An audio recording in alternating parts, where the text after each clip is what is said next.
ನಮ್ಮ ಮನೆಯಲ್ಲಿ living area ಅಂದರೆ ಒಂದು ಹಾಲು ಎಷ್ಟು ಇಂಪಾರ್ಟೆಂಟ್ ಆಗುತ್ತೆ ಹೇಳಿ.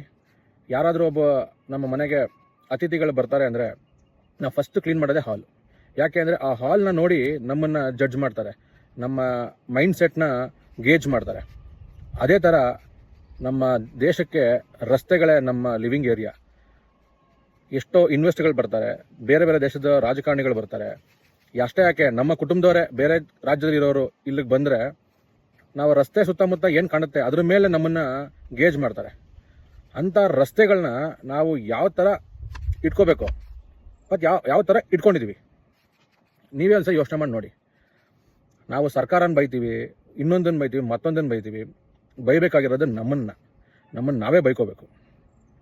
ರಸ್ತೆಗಳ ಮೇಲೆ ಏನೇನೆಲ್ಲ ಮಾಡ್ತೀವಿ ಸ್ವಲ್ಪ ಯೋಚನೆ ಮಾಡಿ. ಕಸ ಹಾಕ್ತೀವಿ, ನಮ್ಮ ಮನೆ ಕಸ, ನಮ್ಮ ಮನೆ ಚೆನ್ನಾಗಿರಬೇಕು ಅಂತ ಆಫೀಸ್ಗೆ ಹೋಗೋ ಅರ್ಜೆಂಟಲ್ಲಿ, ಸ್ಕೂಲಿಗೆ ಬಿಡೋ ಅರ್ಜೆಂಟಲ್ಲಿ ತೆಗೆದು ರೋಡ್ಗೆ ಹಾಕ್ಬಿಟ್ಟು ಹೋಗ್ತೀವಿ. ರೋಡಲ್ಲಿ ಒಂದು ಮೂಲೆ ಒಬ್ಬ ಕಸ ಹಾಕಿದ್ರೆ ಸಾಕು, ಎಲ್ಲ ಬಂದು ಕಸ ಅಲ್ಲೇ ಹಾಕ್ತಾನೆ. ರಸ್ತೆ ಮೇಲೆ ಏನೇನು ಬೇಡವೋ ನಮ್ಮ ದೇಹದಿಂದ ಬರೋ ಎಲ್ಲದನ್ನು ವಿಸರ್ಜನೆಗಳು ಮಾಡ್ತಾಯಿದ್ದೀವಿ. ಬಾಯಿಗೆ ಬಂದಂಗೆ, ಮನಸ್ಸು ಬಂದಂಗೆ ರೋಡ್ ಮೇಲೆ ಹೋಗಿತೀವಿ. ನಮ್ಮ ಮನೆಗೆ ನಮಗೆ ಬೇಡದಿರೋದೆಲ್ಲ ರಸ್ತೆ ಮೇಲೆ ಹಾಕ್ತೀವಿ.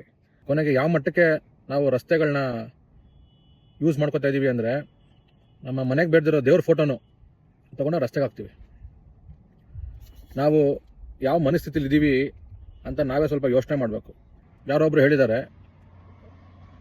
Roads are mirror of society. If society is disciplined, road survive. Society is careless, road fails.